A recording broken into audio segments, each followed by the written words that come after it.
Welcome to part 2 of our first round match at the McKinley Mixed Open, the biggest mixed doubles tournament in the country, right here in Milwaukee. And this is my first time partnering up with Beth. This is our first round match in the A bracket. And if you didn't see part 1, go watch that. It was a really, really good set, really quality play, and very competitive back and forth. So let's go ahead and jump into set number 2. How do you feel about me poaching more in this set? Yeah. Okay, let's go right the first one. Because you were doing well before, so. Okay, I'm going on both serves. So I'll go down on the middle. T ideally. Yeah, okay. So notice there, I just tell her I'm going on both. And this was a pattern for Beth and I don't think I've ever done this with past doubles partners before. In the past, I like to rely more on signals, but Beth and I set up a lot of dual plans, meaning both first and second serves. And it worked out really well for us throughout the tournament. So let's see what happens here. But this is an option for you. Like if you don't like using signals, but you want to have some kind of plan, which you should have with your partner, you can totally just plan out both serves in case the first one is a miss.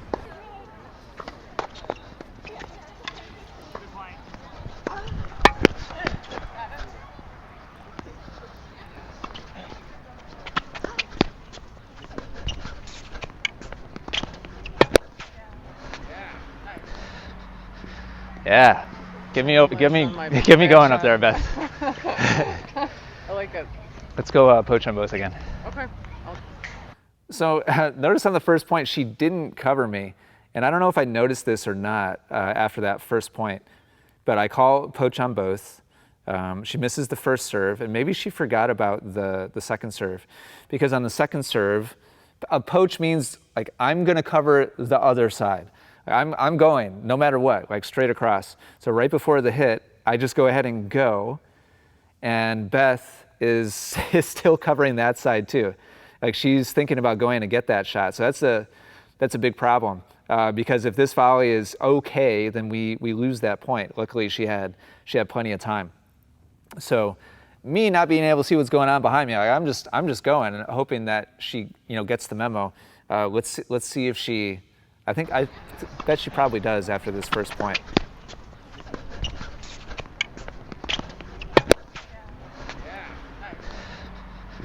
Yeah, get me going up there, Beth. I like it. Let's go poach on both again. Okay.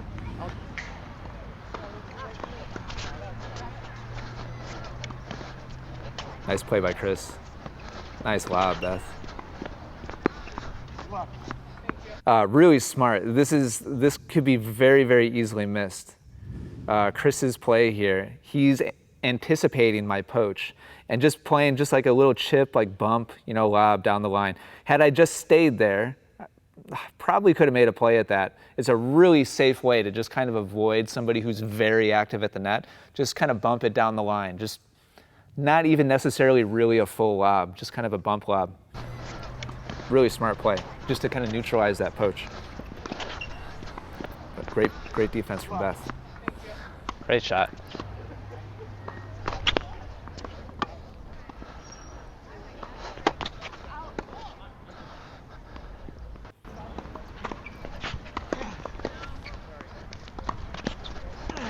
Nice, Beth. That's a great ball.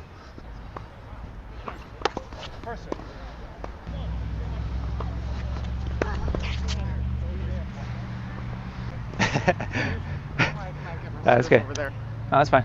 Okay. All right. I'm gonna stay. Okay. Yeah, watching this back, I'm not real sure we were on the same page about what poach meant or what go on both meant.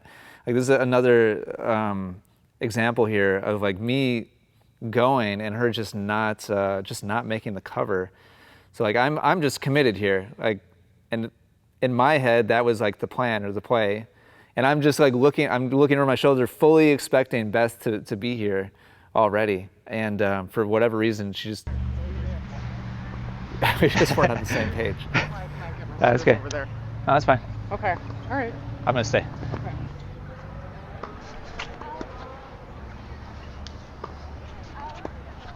No worries. We're good.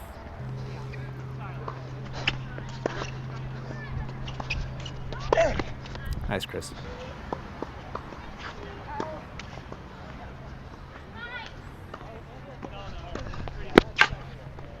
Ha. I don't know how he hits that same spot every time. I thought it was going on. I want that ball so bad, and he puts it just in the right spot. That's a tough break. Like, honestly, like Beth and I were off to a real strong start in that game, and Chris and Jordan, like, just kudos to them, just making a lot of returns and just kind of sniffing out like when I was poaching and not. Although, to be honest, a little bit of miscommunication from Beth and I may have been the difference.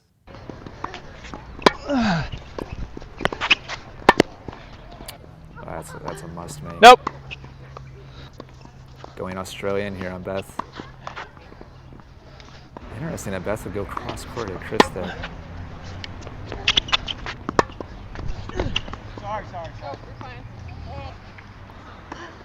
Nope. Back. You see that, ladies and gentlemen? That's how you handle getting hit in doubles. And by the way, really, I mean, I don't think either of us ever expected that she would get hit with this volley. Fantastic shot from Jordan, getting it down at my feet. Great anticipation by Chris. But in all seriousness, like, I'm pretty happy with that effort. But look at how Chris closes forwards here. Look at the direction of his movement to take this higher. I don't feel like I hit a bad shot here at all, and I don't think Beth does either. But yeah, Chris, I mean, honestly, just kind of went for this volley. I mean, this is a volley that was not high enough for him to hit this hard. I mean, if this doesn't hit Beth, it's probably going out. I don't know for sure. And I'm not at all saying this is anything malicious, by the way. Like, it just wasn't the right call for him to hit it this hard. It's not like the ball is up 2 feet over the top of the net where he can really hit it, hard. So, I mean, Beth just kind of got in the way of it and just couldn't react in time. But listen, watch Beth's. This is just so. Is that Jordan putting her hand up? Yeah, Jordan putting her hand up back behind her dad. That's hilarious. But I want everybody to pay close attention to how Beth handled this. Sorry. You're fine. Nope, you're fine. And she claps her racket, AKA good shot, nice job. That's how, in good doubles, when there's a lot of offense, a lot of anticipation, a lot of poaching, a lot of crossing, there's a lot of action, like people get hit, and it's just part of it.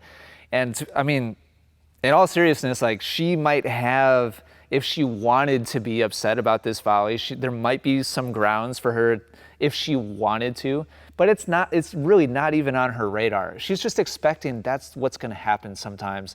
And so to see her, clap her racket, that's the reaction you got to have out there. Jordan putting the hand up. That's Midwest nice right there. When your dad hits somebody and you put your hand up. Sorry. You're fine. Nope. Back. Nice, Beth. Sorry, Beth. That's on me. Fault. That's on me. That's on me. 100%. I heard you trying to pick a side back there. I gotta. Nah, that's all my fault. And that's kind of the downside. When you're really offensive-minded and you're really aggressive, sometimes you almost kind of fake yourself out. And I just made one too many moves there, and I just lost track of what was going on in the point. 100% my fault. So in a hole here now, down 0-2. After being up in that first game, this is a tough spot.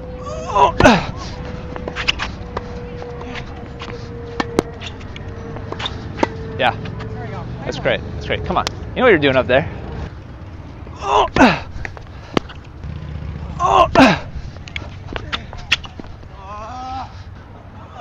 kind of hard to get around that lefty spin serve. And I'm just trying to hit all backhands. You. Yeah. Oh, was that one else? Sorry. I don't know. I would have played it. Yeah, it's you. It's you. Sorry.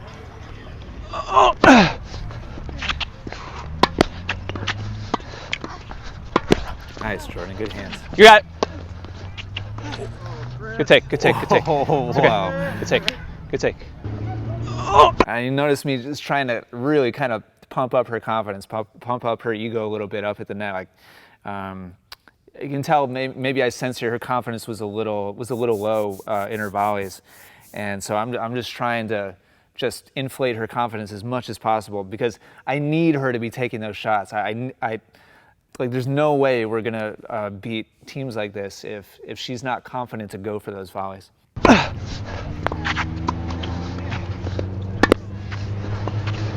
Yeah. Yeah. Yeah. Nice shot. Nice shot. That was a beautiful play.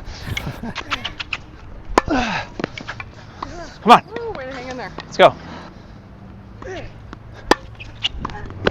Nice play, Jordan. I didn't even hit that backhand that badly. I mean, it's still late, but Jordan, it's just a fantastic move. Just great play.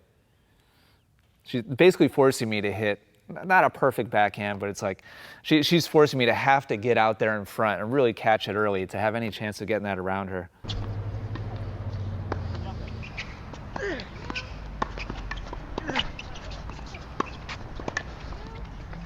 Great job, Beth. Awesome. She's not going all the way that way. No. I'm just telling Beth here, like just basically down the line all day. When they set up in this Australian formation, I'm just kind of telling her, as far as I can tell, like there's no way I could see Jordan coming all the way across to cover that alley. So what I'm really telling my partner here is just casual, like down the line, no big deal. Go ahead. Oh, you were there. Nope. That's a frustrating miss.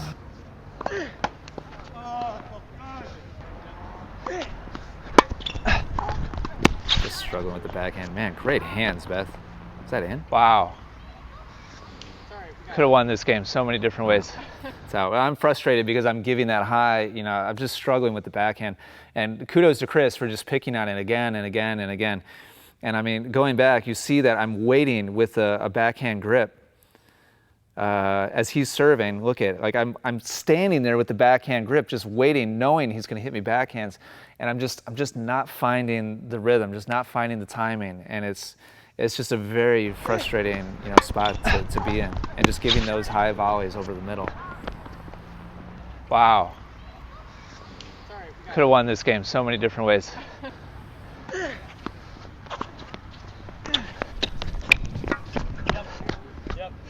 I'm going to just forget that game ever happened. Are you feeling on the poach? Yeah. Just, You want me to cover you? is poach in Yeah. complicate things? You want to just go straight up? All right, maybe. Yeah. Your call. All right, let's start like that, maybe. Okay, yeah. Okay. Stay on everything. Yeah. Okay, so notice I left the door open. I totally gave her the option because earlier in the set we were having miscommunication. She wasn't covering behind me, and so in the way that I'm thinking is like, I'd like to poach, but if it means it's going to sacrifice her confidence, if it's going to sacrifice her comfort back there, I would rather not do it and just allow her to maintain her confidence. And I didn't feel so strongly on the poach that it was going to give us such a big advantage that I didn't feel like it was a situation where I had to like put my foot down and be like, no, we're gonna poach, every single time. And I think it's really critical in your communication as a good doubles partner, a good doubles player. You have to leave options open for your partner to allow them to feel comfortable and choose the path that they feel is going to work best for them and not just for you. And if you're like the authoritarian partner, nobody wants to be with that partner. So I'm totally happy just leaving it open and playing with, let's compromise. Let's figure out something that works for both of us. Thank you. Good shot by Jordan. Back. You'll notice I'm still moving a lot, even though we're kind of putting the poach on the shelf for right now.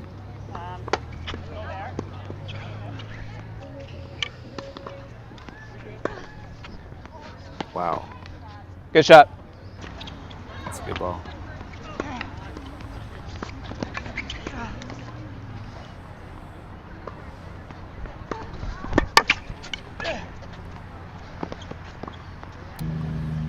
play, Chris. If you're enjoying these match play breakdowns, then go support our sponsor, Play Your Court, because they're an incredible resource for passionate tennis players just like you. They're basically the Uber of tennis. You tell them where your local courts are, and then whether you're looking for a training or practice partner or a coach to help guide you on your path to better tennis, they'll send exactly what you're looking for right to your local courts. They're an incredible resource, and they're making possible these videos. Plus, they're making a discount available just to fans of Essential Tennis. So if you go to playyourcourt.com/ET, you'll see that special discount, and I strongly recommend you take advantage of it. Big thank you to Scott and Nate for Play Your Courts. They have incredible digital resources as well over there. Thank you for supporting this content. Thank you for supporting them.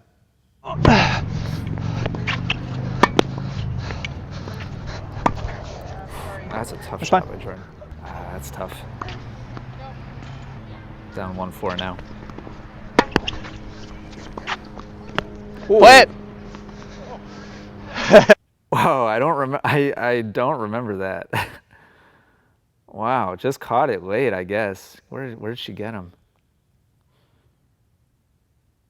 Right in the shoulder. That's a good spot to get hit. Whoops.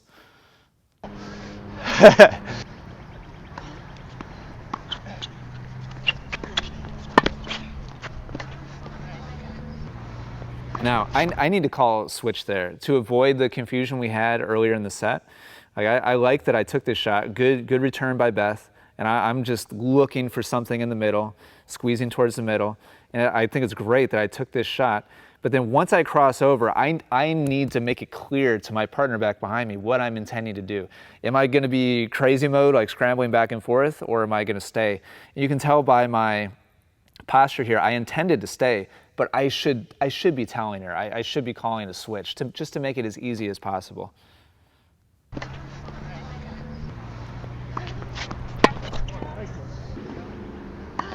Two.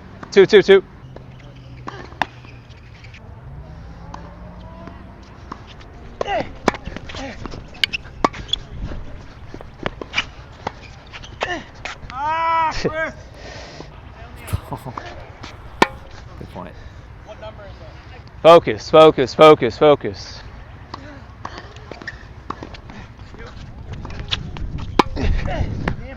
Wow, that was a big move. I moved all the way around that and hit a backhand. That's the poach of the day right there. Watch where I start with this.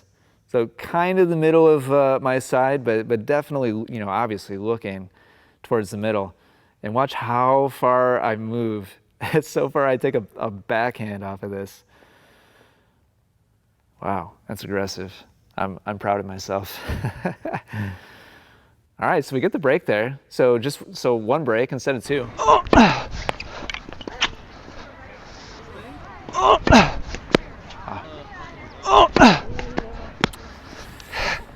Come on. Come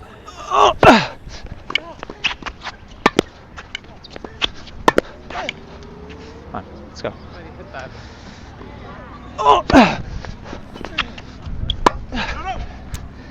That's loose.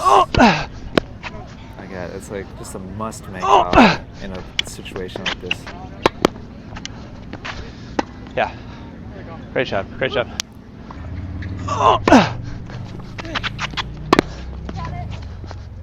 You got it. Nice, Beth. Great placement. Good job, Beth. We're just trying to make it interesting, that's all. All right, so 3-4. Still down a break.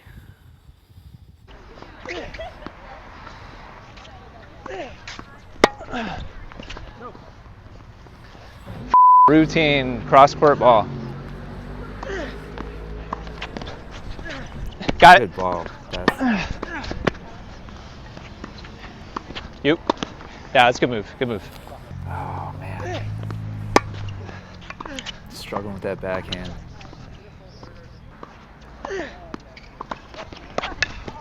And Jordan's got great instincts at the net.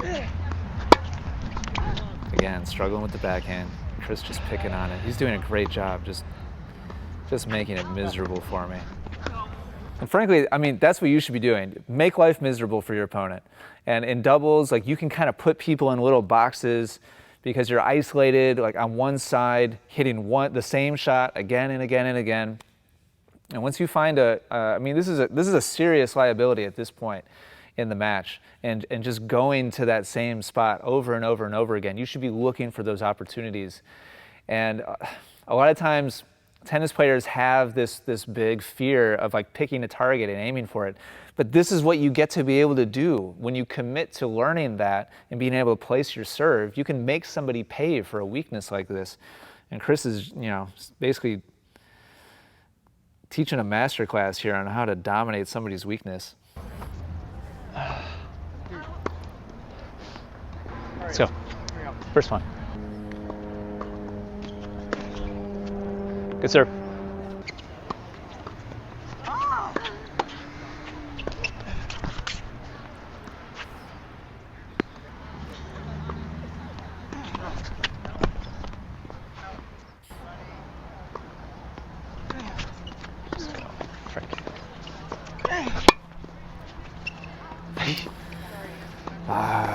I hit it too hard.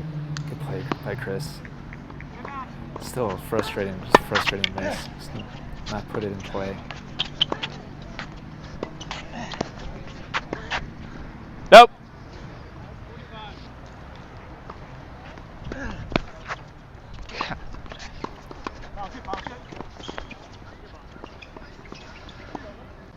I figure out if we're playing a third. What are we playing? Super. Okay. All right, so we both took a set. Here's the 10-point breaker.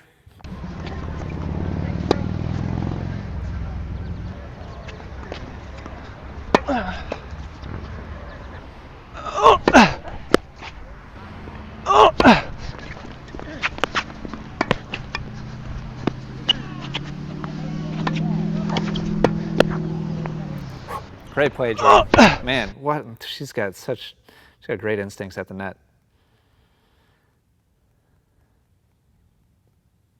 Smart play by Chris with the chip in charge, just getting it low, keeping it low. And then we're just vying for position here. I chip it back low again, I get closer. Chris keeps it low again, bounces it just in front of me. But watch the movement here from Jordan. When she split steps, as soon as she identifies that I'm letting it drop, I'm letting it fall, and I'm kind of like going down low for an awkward shot, watch her feet. Look at her movement here. Look at. This is so rare for a player her age. I don't remember what year but for a college player, I'm not going to guess. I don't know what year she is in college, but for somebody her age to have the instinct to charge forwards on a shot and look for that is just really excellent. Really, really smart net play. Oh.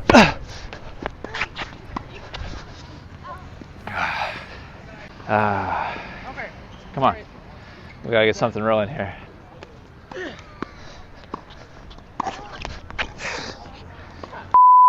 Followed by net cord. Crap.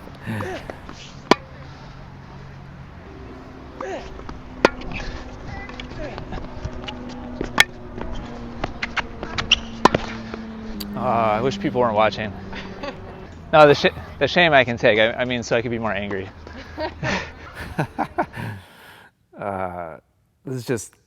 Sometimes things just roll against you. That's just how it felt here. It's just like routine shots missing. You know, they get the net cord, and it's just like there's like a lot of weight. It feels like a snowball.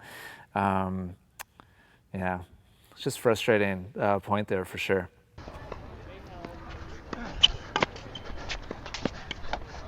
One smart play by Chris. Just steady, solid. Yeah, that's our baby step goal.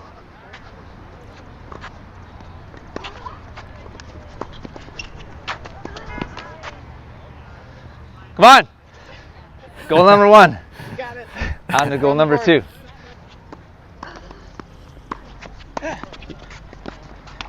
Nice play, Chris.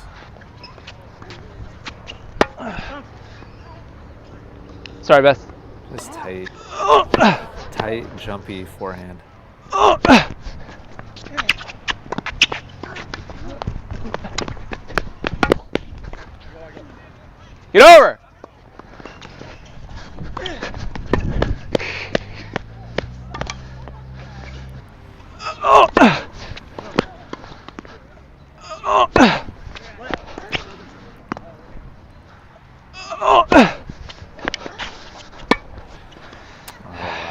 bad miss. Sorry, Beth.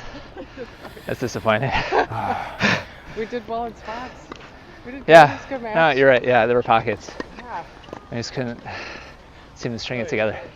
Good job, guys. Good playing. Good job. Nice job. Good job. Good playing. Thanks, you too. Nice job. Oh man, that match ended in such a negative feeling place. Watching it back again, I actually feel pretty good about the first set. Walking away from that match, it didn't feel to us like we really found any rhythm, or like it didn't feel like we gelled much. But we had chunks, especially in the first set, where I feel like we actually performed pretty well together, and we just kind of lost a bit of that rhythm and just kind of slid a little bit with our steadiness and our consistency in the second set. In matches like this, it always, it takes two. There's two sides of the equation. And watching it back, Chris and Jordan were just very, very solid, very, very steady. Like, they knew what they did well, and they just were just rock solid. And when you dip a little bit, when you slide a little bit, you start, floating some of those returns to the middle, start dumping a couple of those easy volleys, miscommunicate, a little bit, then those things can start to snowball before you know it. And so Chris and Jordan earned that win 100%. So congratulations to them. This was the first of 5 matches that Beth and I played. We played 4 matches the next day, and it was a huge adventure, match by match. And so looking forward to sharing the rest of the tournament with you. If you're enjoying this match play footage, do me a favor and click like. Every like is 1 cent to the Milwaukee Tennis Education Foundation.